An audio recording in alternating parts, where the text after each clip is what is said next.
Hey y'all, back for another one. Don't forget to like, subscribe, share, comment. If you want to see more videos coming, please get involved. Like and subscribe. Okay, so today we got another one for you. We got the Springfield Prodigy, Apollo 11 versus the Rock Island Attack Ultra. Okay, so the Rock Island, I did videos on these two, but I'm going to go over them overall. So these three are double stack 1911s, but these two are double stack 1911 slash 2011s. So a double stack 1911 has a slide frame grip module. A slide and frame and grip module are one piece. A 2011 is a slide frame grip module. All these are different pieces, so you could disconnect the grip module from the frame.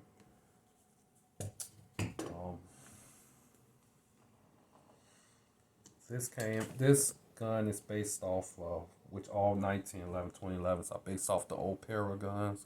Came out in that I believe the 80s, which just you had competition shooters want to use the 1911 in competition, so they needed more capacity. They want to use more capacity instead of switching out all these mags.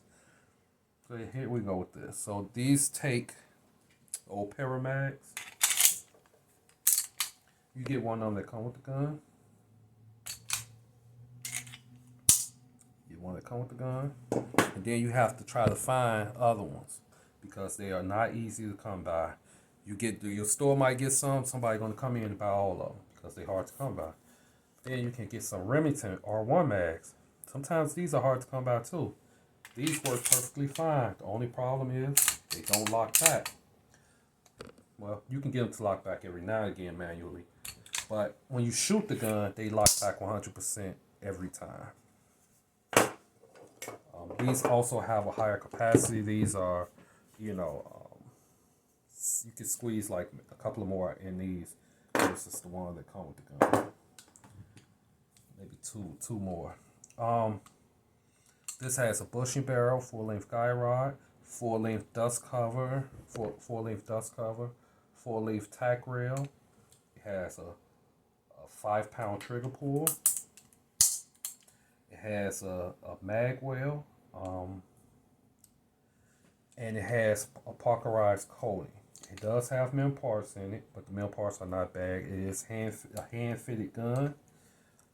It's made in the Philippines. This one is the Apollo 11. I changed out the 2 mil parts on the gun, which was the slide lockback and the safety. It has an Atlas trigger. I took the grip module off that was on it. I put the Prodigy grip module on. I took the red dirt trigger. I put the Atlas trigger, flat face trigger in there. It has a bull barrel, full-length guy rod, a Sealy Cat X Pro red dot, a little cheap red dot. You don't have to buy those expensive red dots because this one has shake weight. It has manual power off. It holds 0 pretty good. Surefire light, almost a full-length dust cover, and almost a full-length tack rail. Not so full-length, close enough. Springfield Prodigy. It has a 5-inch bull barrel, full-length guy rod. All these guns are 5-inch full-length guy rod. Nitro fin gas pedal. Double tap shielded thumb safeties. It has a gun crafter grip with a Chili mag well. Has the Springfield trigger. It has a CT Red Trace Pro, I believe, and the Surefire light. This gun came with mem parts, just like this gun came with mem parts. It has the EGW ignition kit with the I changed out the sear spring with. Wait, did I change out? No, this is. Did I change out the sear? I believe I changed out the sear spring to put the. No, I didn't. I kept the same. Oh, guys, y'all got me confused now. I will have to check and see what sear spring. It might be the EGW in there. No, yeah, I believe it's EGW. Okay, but in any case, let's get down to it. It has the Prodigy mags, the Duramags, which I love. The Duramags work in the Apollo 11. They also work in this one. They don't lock back, but they do function when you want to fire the gun. None of these guns lock back because of the gas pedals, and the mags don't lock back with this. Okay, so now we're finna get down to my opinions on these guns. First of all, if you own any one of these guns, give yourself a round of applause. They are very good guns. They are very good shooting guns. Very good.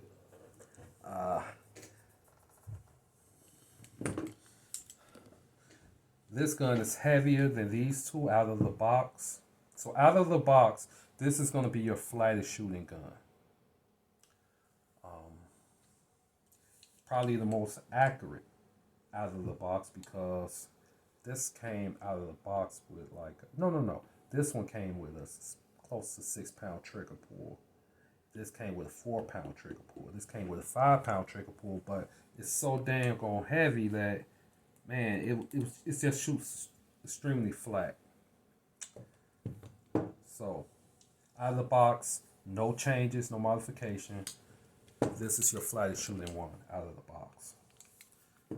This come in a close second with flat shooting. This one's right behind. So they're all pretty close, almost 9 notes, but this is a big difference. The Rock Eye Attack Ultra is a big difference. But then these come with red dots, and that gives them a superior shooting.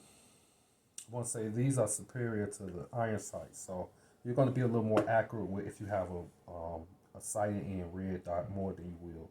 This is just going to make things a lot easier for you with shooting the red dot versus the iron sights. This came with a plate. This does not come with a plate, so you have to find, you can only use red dots that's RMCC, I believe. RMRCC, I believe. You have to use those only red dots you can use. With this, you can change out the plates. You can use almost any red dot that they have a plate for it, and they got a plate for almost all the red dots. So you have a lot of options with this one. So you see the accessories I did to this gun, these guns with the gas pedals and the thumb safeties to make them shoot even flatter. Also, this one has a DSC V8 port, make it shoot even flatter. So, of course, this is the best gun on the table because more work was done to this one versus this. Now, when you put the ports on this, it's going to make this shoot even flatter. But what I want to say is, if you put, let's say we go Cerakote this gun, put a bull barrel. Now they do have this gun already with a bull barrel. It's called a Pro Match. Bull barrel, better trigger. I don't know if it's Cerakote, but it's made here in America. People give these guns, a lot of hate because they're made in the Philippines, but that's just their own bias. I don't get into those bias. I think this gun is better than all the Tisas that came out, the Gerson. I think the only one that's probably better than it might be the Mac 9. But other than that, you throw some Cerakote on this gun, you get it cut for an optic plate, maybe bull barrel and port it, either inline or V port or slot port, whichever one you choose to go with. This gun is going to shoot better than these guns because it's a heavier gun. It's going to shoot flatter than these because it's a heavier gun. It's a heavy gun. And then you add all that with the gas pedal, it's going to be like shooting a BB gun at that point. At that point, you're shooting a BB gun. So, that's just my own personal bias. Now, the next video I'm going to do is I'm going to do a video shooting these guns. And I know which one is probably the two that's going to perform the best is probably going to be these two, because this one's ported and this one is heavier. This might come in close second, third, second to this one, but I think this one might outperform it. I haven't done it yet. So you guys give me your opinion, what you think will happen in the next video when I shoot them. What else would you like to see? Did I miss anything? I know that they have the Bull Armory. Bull Armory have one, the SAS2 or something. I don't know. Hey, I don't know the name of it because I'm not a fan of. I'm not a fan of it. From what I've seen, I'm not a fan of it. I wouldn't want it. If I have to spend the money between the Bull Armory and the Prodigy, I'm going to get another Prodigy over the Bull Armory. Guys, I'm not buying guns out of Israel. That's my preference. And you might have your own preference. But at the moment, I'm not buying no gun out of Israel. They don't have any I like, period. You might love it. I've seen people love those guns. Say, oh, they're so much better than the Prodigy. These are the same people saying that they love the Bull Armory. Those same people will tell you, don't only buy a 1911 that's American made. But those same people go buy Israeli made 1911 and tell you don't buy a Springfield. It's a lot of hypocrites in this gun. So all this gun stuff is preference. Get something that you like, that fits you, that you're comfortable with. Don't go off what other people like, because people are gonna drag you into liking what they like. And all this is preference. If the gun is firing, it goes bang every time, it's a good gun. If you can shoot it accurately, it's a good gun. Now, the rest of this stuff is preference. We like the way stuff looks, so the more aesthetically pleasing these guns are, the more expensive. That's the difference between the high-end gun and these guns, because I'm going to tell you, those high-end guns shoot just like this. The function of the 1911 didn't change just because they called it high-end. What made it high-end was the time on the CNC machine, where they had to spend more time making this stuff, making it look pretty for you, making you want to buy. Oh, look at that sexy motherfucker. That's what it is. The more they make these guns aesthetically appealing to you, the more you're going to have to pay for them. So that's, to me, that's the difference. I don't care if it's a higher end part that they put in it, because that higher end part is going to function exactly the same as that MIM part that you guys keep saying. MIM part. Ooh, they put MIM part. Yeah, they put MIM parts in. Is it functioning? It's functioning. Polish up some of those MIM parts in some of these guns. You're going to see that they function just as good as these billet parts.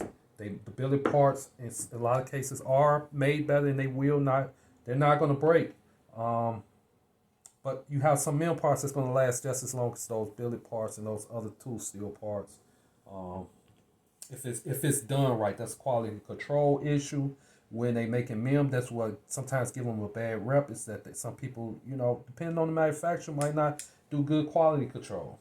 But, we talk about how reliable Glock is and how it's the most reliable gun on the market. And guess what parts they use? MIM. But then when you get over to 1911, oh, the MIM parts have killed the gun. Yeah, fellas, think about this stuff that we keep saying. Think about how everybody tell you buy only American guns, but then all those same guys got guns in their collection that comes out of Western Europe or Australia, and then they telling you don't only buy American made. What they really saying is don't buy guns out of Philippines, don't buy Turkish guns, don't buy non-European guns. I'm sorry. Let's just be real with each other. And most gun owners really don't care about that. We want good quality. We Americans, we like good quality. We like getting the best bang for the buck. So buy what works and buy what you like. Don't care what other people like. Know what you like and get what you like. Buy once, cry once. Have a good day. Please like and subscribe. And I will be updating with a new video. Thanks.